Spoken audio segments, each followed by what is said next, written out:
ఇది కేవలం సమాచారంగా మాత్రమే భావించండి. వైద్య నిపుణులను సంప్రదించండి. సరే ఇప్పుడు డయాబెటీస్ వచ్చింది. సో వన్స్ ఫర్ ఆల్ ఇంకా ఆ లైఫ్ టైమ్‌కి డయాబెటీస్ ఉంది అని అనుకుంటే, షుగర్స్ కానీ, కార్బోహైడ్రేట్స్ కానీ వాళ్ళు అస్సలు ముట్టడానికి వీల్లేదు అన్నది ఒక ఒక అది అపోహ, నిజమా? మీరే జెప్పాలి. లిమిటెడ్ మోతాదులో తీసుకోవాలండి. మనకి ఏంటంటే మనం ఏదైనా యాక్టివిటీ చేసినప్పుడు సపోజ్ దానికి గ్లూకోజ్ అనేది బాడీకి అవసరమే. సో జీరో గ్లూకోజ్‌తోనే ఏమి ఉండాల్సిన అవసరం లేదు. కానీ కంట్రోల్‌లో పెట్టుకోవాల్సిన అవసరం ఉంది. So limited intake. సో ఇప్పుడు మీరు డయాబెటీస్ పేషెంట్ అనుకోండి, రైస్ తక్కువ క్వాంటిటీలో ఏదన్నా ఒక మీల్ పర్ డే ఆర్ తక్కువ 1 or 2 కప్స్ తీసుకోవడం వల్ల కొంత బాడీకి గ్లూకోజ్ అనేది వస్తుంది. ఈవెన్ అదర్ ప్రోడక్ట్స్లో కూడా కొంచెం కార్బోహైడ్రేట్స్ ఉంటాయి, లైక్ వీట్, జోవార్, వీటిలలో కూడా కార్బోహైడ్రేట్ కంటెంట్ ఉంటుంది.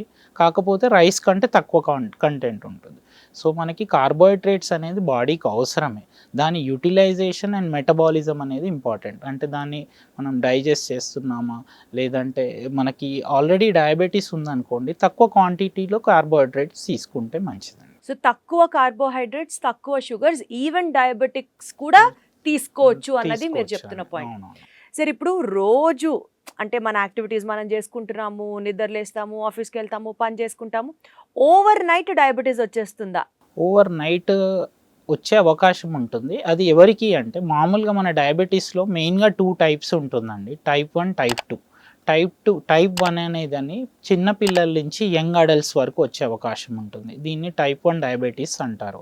వీళ్ళల్లో ఏంటంటే మన బాడీలో ప్యాంక్రియాస్ అనే గ్లాండ్ ఉంటుంది. దాంట్లో బీటా సెల్స్ ఉంటాయి. అవి ఇన్సులిన్ని న్యాచురల్గానే మన బాడీ సిక్రీట్ చేస్తుంది. ఈ టైప్ 1 డయాబెటీస్ ఏదైతే చిన్నపిల్లల నుంచి యంగ్ అడల్ట్స్లో వచ్చే డయాబెటీస్లో ఈ బీటా సెల్స్ అనేవి తయారు చేయవు. ఇవి ఆటో ఇమ్యూన్ ప్రాబ్లం వల్ల వాళ్ళకి స్టార్టింగ్లో నార్మల్గానే ఉండి మధ్యలో ఆ బీటా సెల్యూల్ ఫెయిల్యూర్ అవుతుంది. సో వీరికి లైఫ్ లాంగ్ ఇన్సులిన్ ఇవ్వాల్సిందే, ఇంకా అదర్ ఆప్షన్ లేదు. ఈ పేషెంట్స్కి మాత్రం insulin is a treatment of choice. Second set of patients మనం కామన్గా 85 to 90% వచ్చేది టైప్ 2 డయాబెటీస్ అండి. వీళ్ళల్లో ఏంటంటే మన life style modification, sedentary life style వల్ల, ఫిజికల్ స్ట్రెస్, మెంటల్ స్ట్రెస్ ఏదైనా ఉండడం వల్ల, లేదు ఎక్సర్సైజ్ చేయట్లేదు, అదర్ హ్యాబిట్స్ వల్ల, స్మోకింగ్, ఆల్కహాల్ వల్ల వీళ్ళకి త్వరగా వచ్చే అవకాశం ఉంటుంది. సో ఇది టైప్ 2 డయాబెటీస్. ఇది కామన్గా చూసేది ఏంటంటే 85 to 90%. కొందరికి ఒబేసిటీ వల్ల ఇన్సులిన్ రెసిస్టెన్స్ అనేది ఉంటుంది. అంటే ఇన్సులిన్ తయారైనా అది సరిగా పనిచేయదు.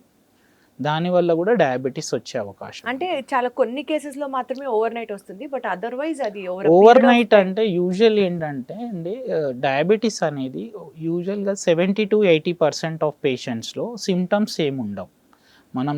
మనలాగానే నార్మల్గానే ఉంటారు. సో వాళ్ళు ఓన్లీ మనకి తెలిసేది ఎట్లా అంటే బ్లడ్ షుగర్ చెక్ చేసుకున్నప్పుడు మాత్రమే మనకి షుగర్ హై లెవెల్లో ఉందా, నార్మల్ లెవెల్లో ఉందా అనేది తెలుస్తుంది. So usual 70 to 80% of patients మనం ఈ రొటీన్ మాస్టైల్ చెకప్సే అనుకోండి, లేదంటే ఆఫీస్ చెకప్సే అనుకోండి, ర్యాండమ్గా చెక్ చేసినప్పుడు మనకి షుగర్ అనేది తెలుస్తుంది.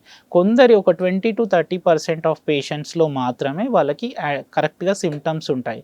సిమ్టమ్స్ ఏంటి అంటే బాగా దాహం కావడము, కొందరికి యూరిన్ బాగా వస్తుంది, night time especially night time urine బాగా వెళ్తుంటారు, బాగా దాహం అవుతుంది, ఊరికే అలసత్వంగా ఉండడం, ఫటీగ్ అంటారు, ఈవినింగ్ కాగానే వీక్గా అనిపించడం, కొందరికి వెయిట్ లాస్, ఇలాంటి సిమ్టమ్స్ ఉన్నప్పుడు మనం షుగర్ చెక్ చేస్తాము.